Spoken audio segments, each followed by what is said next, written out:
Ndị be anyị ụmụ ọma, ana m ekene ka eke unu melụ. Unu abụọla chi n'ụbọchị nke taa. Asị m ya gaziela onye ukwu, gaziela onye nta. N'ezie anya nwa ọma, ọ gịnị ka m na-eme? Asị m ka nzi gị n'ụbọchị nke taa ka esi eme ya bụ isi a na-akpọ threading protective hairstyles n'oyibo. Ọ bụkwa nwaada Eberechukwu ka ị na-anụ olu ya na Mimi Unique Hairstyles. Kedu ife m ji wee bute? Asị m ka m gosi unu ife ndị oyibo na-akpọ tutorial, ya bụ ibido n'isi wee luo na njedebe ka esi eme ya bụ isi.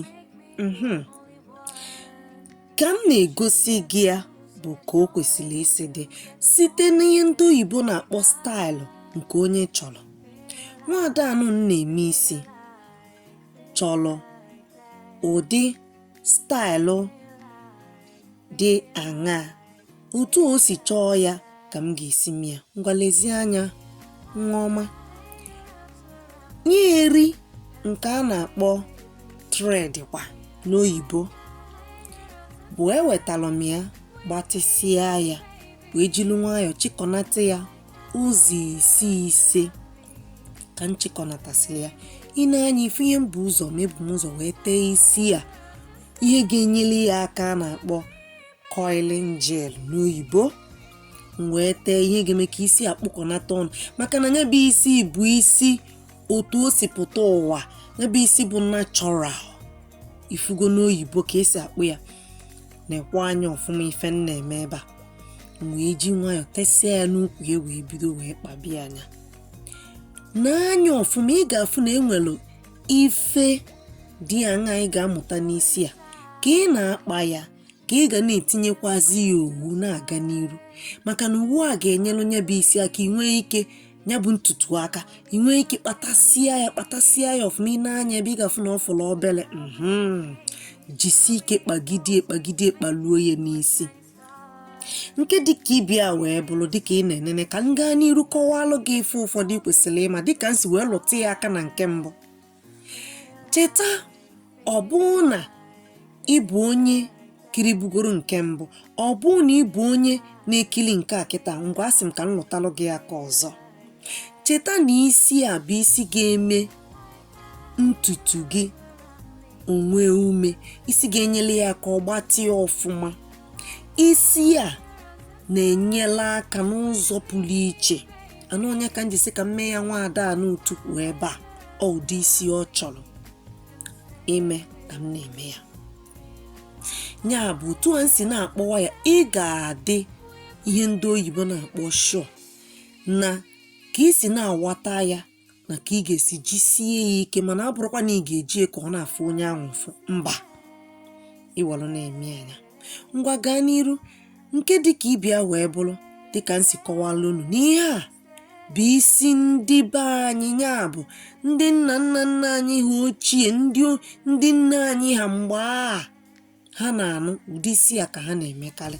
Maka na isi a dịka m si gwa gị nọ mpaghara Afrịka, Western Africa bụ ihe na-eme isi a. Dịka m si kọwalụ gị na mbụ, ọ bụkwa ụdị ndị si na obodo a na-akpọ Ghana, ndị a na-akpọkwazi ma Burkina Faso, ha ka nkụ kpọbafa ma Naịjirịa. Ndị a na-eme isi a ma Mali, ha na-emeri isi a ọkwa mee ya mepee ọbụrụ sọ mma. Tinyekwazialụ owu dịgasị iche iche ya bụ eri mmadụ nwere ike iji wee mee ya bụ isi.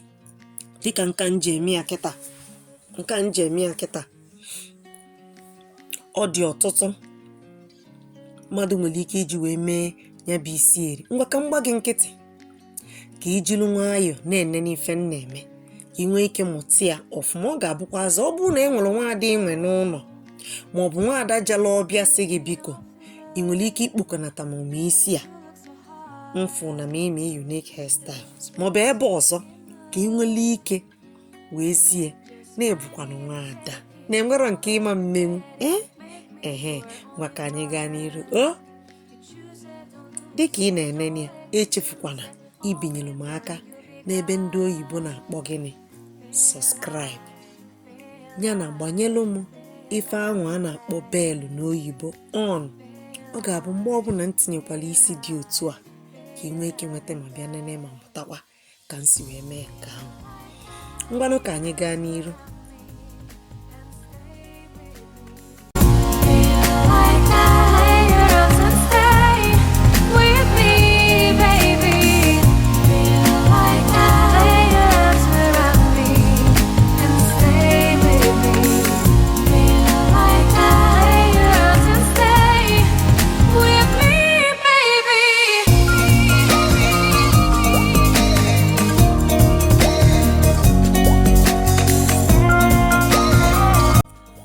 Ya bụ ị na-anya ịfụnanya akpasịana ndị nọ n'azụ site na staịlụ ọ chọrọ ịkpa.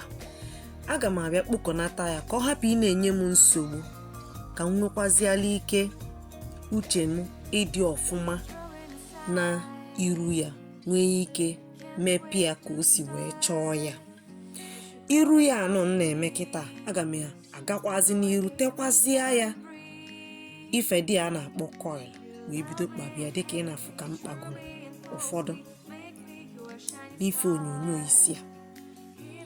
Etinyekwazi m ya ife ndị oyibo na-akpọ red thread maka na ọka ya bụ nwatakịrị si wee chọọ ya bụ isi ka m si wee si na-eme anya, maka na isi a enwere onye ọ sọrọ nsọ.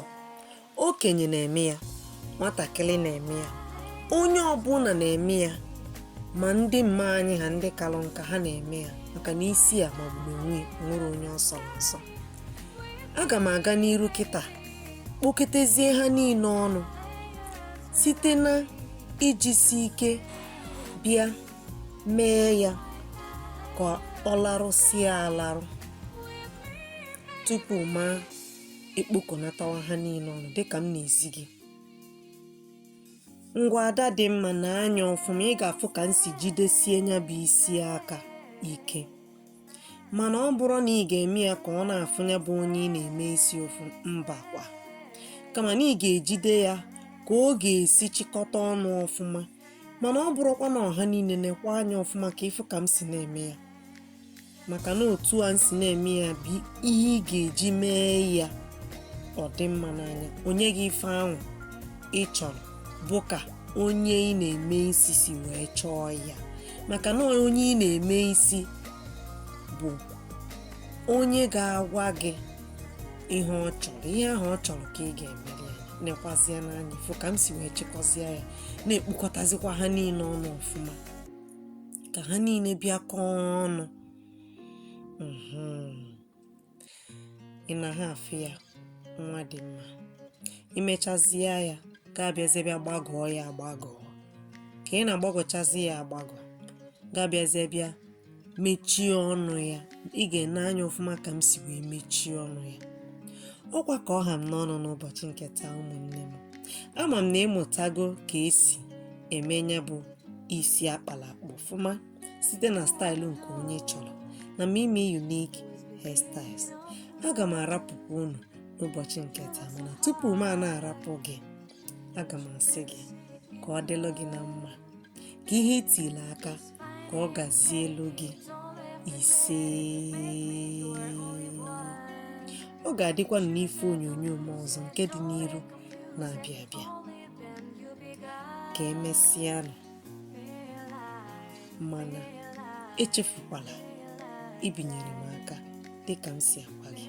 Ana echefukwala ịgwa m ihe ifuru n'isi a mkpara n'ihe ndị oyibo na-akpọ comment section, ka isi fụ ya ọ dịkwa mma. Ị laikikwala ya? Gwa m ihe iche banyere isi a. Ị chọrọ ịfụ staịlụ ọzọ na ya? Gwa m, ọ bụ mmasị m ịma banyere maka ya. Ngwanụ, ka emesịa.